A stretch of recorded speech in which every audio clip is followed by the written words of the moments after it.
মুসা নবী একদিন আল্লাহর কাছে কয়, আল্লাহ ফেরাউনে তো জালান জ্বালায়, তুমি কি ফেরাউনকে গজব দিয়া ধ্বংস করতে পারো না?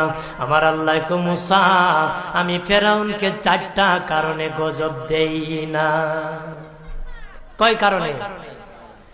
ফেরাউনকে 4টা কারণে গজব দেই না। 1 নম্বর কারণ হলো, রে মুসা, সারাদিন ফেরাউন বলে আমি খোদা, আর রাত যখন হয়ে যায় জঙ্গলে যায় করলাম আমি জানি তুমি খোদা, আমি খোদা না, কিন্তু আমারে মানুষ খোদা কইলে ভালো লাগে, খোদা কইলে ভালো লাগে। প্রভু, তাই তুমি বিরক্ত হইয়া আমার উপর গজব দিও না। আল্লাহ বলে, মুসা রে, ওই ফেরাউনে রাত্রির দুয়ার কারণে আমি আল্লাহ তার উপর গজব দেই না। 2 নম্বর কারণ হলো, আরে মুসা তোমার মুখে দাড়ি, ফেরাউনের মুখে দাড়ি, তোমার পরনে জুব্বা, ফেরাউনের পরনে জুব্বা, তোমার মাথায় পাগড়ি, ফেরাউনের মাথায় পাগড়ি। আমি যদি গজব দিই, জুব্বার বেজ্জতি হবে, পাগড়ির বেজ্জতি হবে, দাড়ির বেজ্জতি হবে।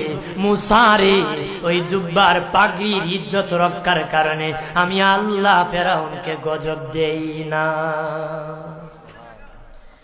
3 নম্বর কারণ হলো, আল্লাহ বলেন, মুসা রে মুসা, 3 নম্বর কারণ হলো, ফেরাউনের বাড়িতে একটা এতিমখানা আছে। প্রতিদিন দুপুর বেলায় এতিমরা ফেরাউনের বাড়িতে মেহমানদারি করে। তারা খাওয়ার পরে আমি আল্লাহর কাছে দোয়া করে, আল্লাহ তুমি যদি গুসা হয়ে ফেরাউনকে গজব দিয়ে ধ্বংস করে দাও, আমরা এতিমকে কে খাওয়াইবে রে আল্লাহ, আমাদের দুয়ার বরকতে ফেরাউনকে গজব দিও না।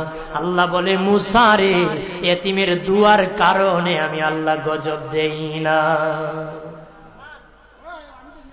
4 নম্বর কারণ, আল্লাহ বলেন, মুসা ফেরাউনের একটা মাছ বিদ্ধ, হাঁটতে পারে না। ফেরাউন নিজ হাতে নিয়ে গোসল করায়, নিজ হাতে মায়ের শরীরে তৈল লাগায় দেয়, নিজ হাতে ফেরাউন খাওয়ায় দেয়।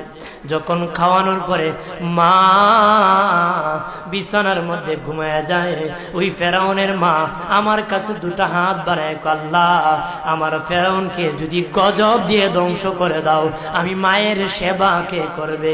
আল্লাহ বলেন, মুসা রে, ফেরাউনের মায়ের দুয়ার কারণে আমি আল্লাহ গজব দেই না।